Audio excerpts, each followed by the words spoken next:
नमस्कार किसान भाइयों, स्वागत है आपका चैनल एग्री आकाश पे। आज की वीडियो में हम जानेंगे भिंडी की खेती के बारे में। भिंडी की एक उन्नतशील खेती कैसे हम कर सकते हैं और लगभग 1 एकड़ भिंडी की खेती करके एक फसल में हम लगभग 3 लाख रुपए कैसे कमा सकते हैं। तो वीडियो आप पूरा देखिएगा, क्योंकि जब आप वीडियो पूरा देखेंगे तभी आपको पूरी जानकारी मिल पाएगी। तो वीडियो को आप पूरा देखिएगा और चैनल पे नए हैं तो सब्सक्राइब कीजिएगा, क्योंकि खेती से जुड़ी हुई ऐसी वीडियोज़, खेती से जुड़ी हुई ऐसी जानकारियाँ हम आपके लिए लाते रहते हैं। किसान भाइयों, 1 एकड़ भिंडी की खेती अगर आपने अच्छे से कर दी उन्नतशील तरीके से, तो आप 3 लाख रुपये लगभग कमा सकते हैं। 3 लाख रुपये आप मिनिमम कमा सकते हैं। अगर आपको 10 रुपये का रेट भी मिलता है तो फिर भी आप 3 लाख रुपये कमा सकते हैं। अगर आमतौर पे रेट इससे ज़्यादा होते हैं, अगर आपको 20-25 का रेट मिल गया तो आप बहुत ज़्यादा पैसा कमा सकते हैं।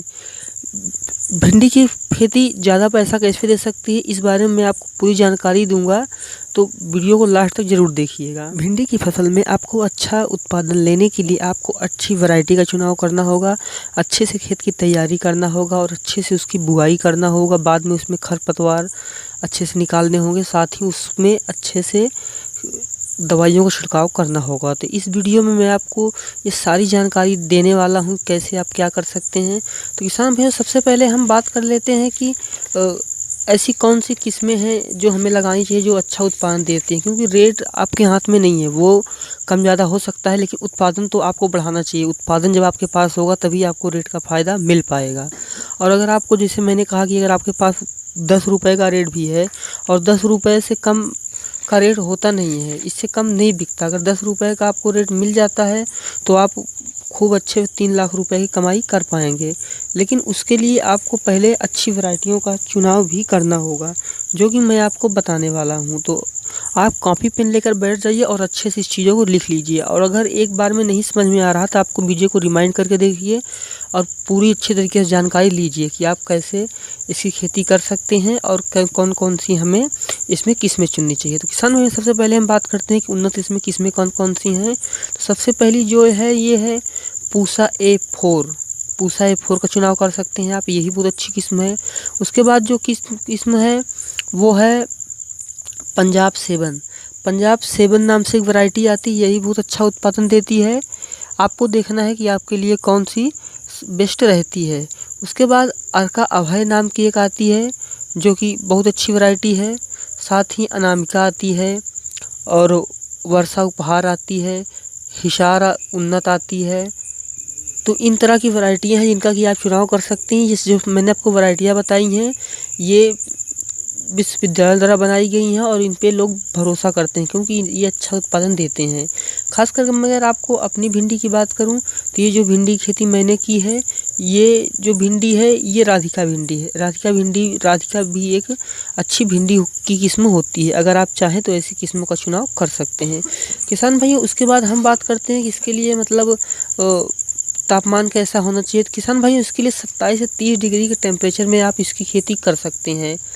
20 डिग्री सेल्सियस तापमान के नीचे अगर आपके यहाँ है, अभी आमतौर पर ठंडियों में होता है। मैं आपको जो फार्मूला इस वीडियो में बता रहा हूँ उसको आप चाहे बरसाती भिंडी की खेती करें उसमें भी अप्लाई कर सकते हैं, या फिर आप गर्मी वाली भिंडी की खेती करें। गर्मी वाली भिंडी की खेती करते वक्त आप ध्यान रखना चाहिए, क्योंकि गर्मी वाली भिंडी की खेती में आप सर्दियों में बुआई करते हैं। जब 20 डिग्री से कम टेम्परेचर रहे तब आपको इसकी बुआई नहीं करनी चाहिए। फरवरी में लगभग 25-27 का टेम्परेचर आ जाता है, उस समय आपको बुआई करनी चाहिए। या फिर कुछ किसान भाई जो जनवरी के लास्ट में बुआई करते हैं, तो वो पौध को पहले उगा लेते हैं, उसके बाद बुआई करते हैं, जिससे कि बीज की बचत होती है। अगर आप वैसे डायरेक्ट सर्दी में बीज की बुआई करेंगे तो जमाव जो है आपका कम हो जाएगा। किसान भाइयों, अब हम बात करते हैं कि इससे कितने से अधिक तक का तापमान सह लेती है। कुछ किसान भाई कहेंगे कि हमारे यहाँ तो गर्मी में 47, 48, 45 का टेम्परेचर हो जाता है। तो कोई दिक्कत नहीं है, ये 30 यानी 30 से ऊपर का टेम्परेचर खूब आसानी से ये सह लेती है। अब हम बात करते हैं, अगर हमें 1 एकड़ भिंडी की बुआई करनी है तो हमें लगभग कितना बीज चाहिए होगा। हमें 1 एकड़ में लगभग 2.5 किलो का बीज चाहिए होगा। और जब बीज बुआई करते समय या बीज लेते समय आप ध्यान रखें कि उसमें पैकेट पे दिया होता है कि कितने % इसमें जमा होगा। अगर 80 से ऊपर या 80 तक का है तो मान लीजिए कि आपका बीज अच्छा है और आप उसको जमाव टेस्ट भी कर सकते हैं।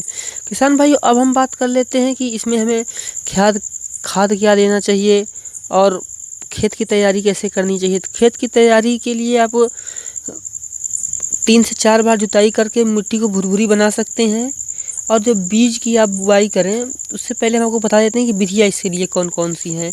भिंडी की खेती जो है वो कई तरह से की जाती है और कई विधियों के साथ की जाती है। कुछ किसान भाई हैं जहाँ पे जिनके पास ड्रिप सिंचाई की व्यवस्था होती है, वो भिंडी की खेती को मल्चिंग से लगाते हैं।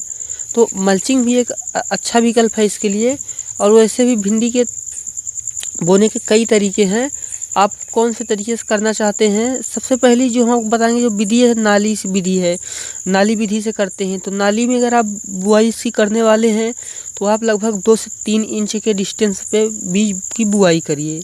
अगर आप नाली से नाली विधि से इसमें बुआई कर रहे हैं, नाली विधि में क्या होता है कि नाली के बगल बगल पेड़ कर दिए जाते हैं और बीच में 2.5 से 3 इंच गहरी नाली बना दी जाती है।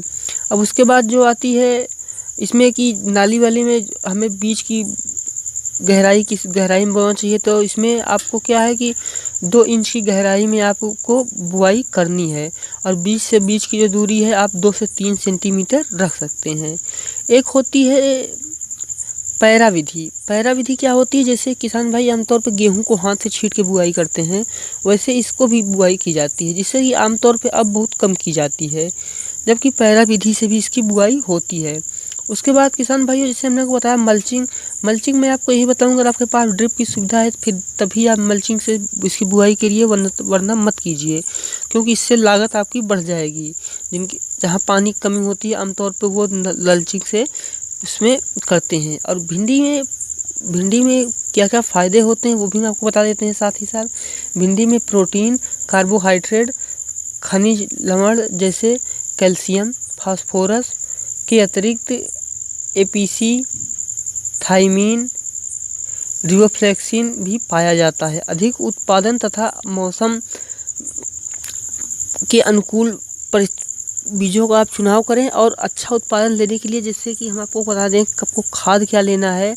तो खाद एक बड़ा फैक्टर क्रिएट करता है। अगर आपने अच्छी खाद नहीं डाली है तो आप कैसे मान सकते हैं कि अच्छा उत्पादन आपको दे देगी। अच्छा उत्पादन लेने के लिए आपको एक अच्छे तरीके से उसमें खाद भी डालना पड़ेगा। भिंडी की फसल में अच्छी उपज लेने के लिए आपको 1 एकड़ में 100 कुंटल गोबर की खाद डालनी चाहिए, जो कि आपको आखिरी जुताई के समय मिला देनी चाहिए।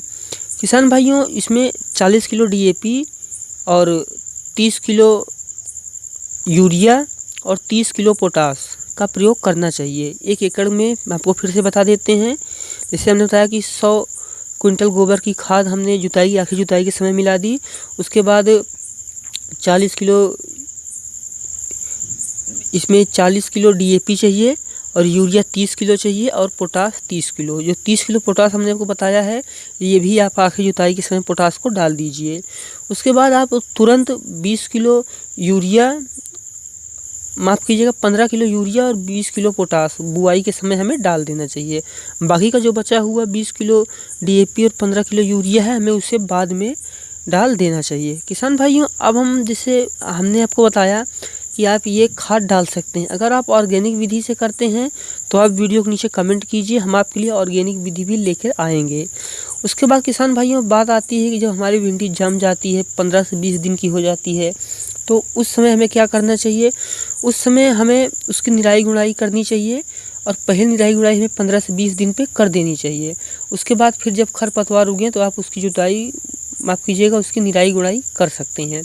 किसान भाइयों, अब हम बात करते हैं कि भिंडी जैसे 40 से 50 दिन में फल देने लगेगी। कुछ 45-46 में देती हैं, कुछ 50-52 में भी देने लगती हैं। आमतौर पर मान के चलिए कि 50 दिन में जो है आपकी भिंडी फल देने लगेगी।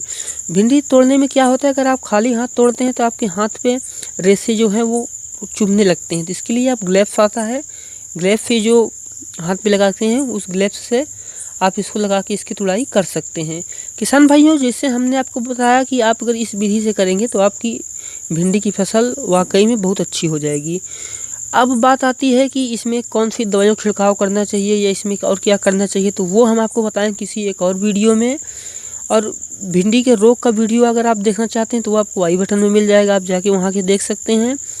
और किसान भाइयों, वीडियो आपको कैसा लगा? वीडियो आपको अच्छा लगा हो तो लाइक कीजिए और चैनल पे नए हैं तो सब्सक्राइब कीजिए, क्योंकि खेती से जुड़ी हुई ऐसी वीडियोज़, खेती से जुड़ी हुई ऐसी खबरें, ऐसी जानकारियाँ हम आपके लिए लाते रहते हैं। किसान भाइयों, आपको नेक्स्ट कौन सा वीडियो चाहिए? वीडियो कमेंट सेक्शन में कमेंट कीजिएगा, या फिर हम आपके लिए कम्युनिटी पोस्ट पे पोस्ट डालेंगे, आप वहां जाके भी अपना वोट दे सकते हैं। तो मिलते हैं किसी एक और नए वीडियो में एक नए टॉपिक के साथ। तब तक के लिए नमस्कार।